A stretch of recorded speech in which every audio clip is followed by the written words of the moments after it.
ఈరోజు మరి దేశంలో చూస్తున్నాం. మరి దేశ యువత విద్యార్థులు రోడ్ల మీదకి వస్తే ఎట్లా ఉంటుందో ఇవాళ దేశ యువత నిరూపించింది. అందుకోసమే దేశ యువతకి భయపడి ఇవాళ కేంద్ర ప్రభుత్వం, బీజేపీ ప్రభుత్వం, మరి ధర్మేంద్ర ప్రధాన్ విదేశాంగ మంత్రి, కేంద్ర విదేశాంగ మంత్రి రాజీనామా చేసినాడంటే అది యువత యొక్క విజయం, ఈ దేశ విద్యార్థుల యొక్క విజయం అని ఈ సందర్భంగా తెలుపుతూ ఉన్నాం. అట్నే మన తెలంగాణ రాష్ట్రంలో కూడా ఈరోజు చాలా భయంకరమైన పరిస్థితులు ఉన్నాయి. మరి నిరుద్యోగులు, ఉద్యోగులు తీవ్రంగా ఇబ్బంది పడుతూ ఉన్నారు. నిరుద్యోగులకైతే వాళ్ళు ఇచ్చినటువంటి డిక్లరేషన్లు, యూత్ డిక్లరేషన్లు, జాబ్ క్యాలెండరు, ఇట్లా ఈ రకంగా జాబ్ క్యాలెండరు, ఈ రకంగా యూత్ డిక్లరేషన్ కార్డులు ఇచ్చి ఇవాళ నెత్తి మీద టోపు పెట్టినారు తప్ప ఒక్క జాబ్ క్యాలెండర్ అన్నారు, నెల నెల జాబ్ క్యాలెండర్ అన్నారు. మరి జాబ్ క్యాలెండర్ లేదు, అది డోకా క్యాలెండర్ తప్ప ఒక్క క్యాలెండర్ కూడా గతి లేక ఇవాళ నిరుద్యోగులు అల్లకొల్లం అవుతున్నారు ఈ రాష్ట్రంలో.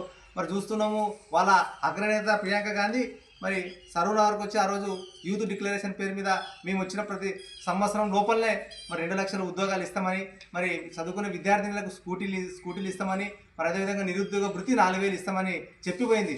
ఇంతవరకు ఒక స్కూటీ గతి లేదు, 4,000 భృతి గతి లేదు. అన్ని కాకలు గద్దులు ఎత్తుకొని పోయినాయి తప్ప ఇవాళ ఏమి లేదు ఈ రాష్ట్రంలో. అందుకోసం మరి ఈ రాష్ట్రంలో విద్యా వ్యవస్థ నాశనం అయిపోయింది. నిరుద్యోగులు చాలా తీవ్రమైన పరిస్థితుల్లో ఉన్నారు.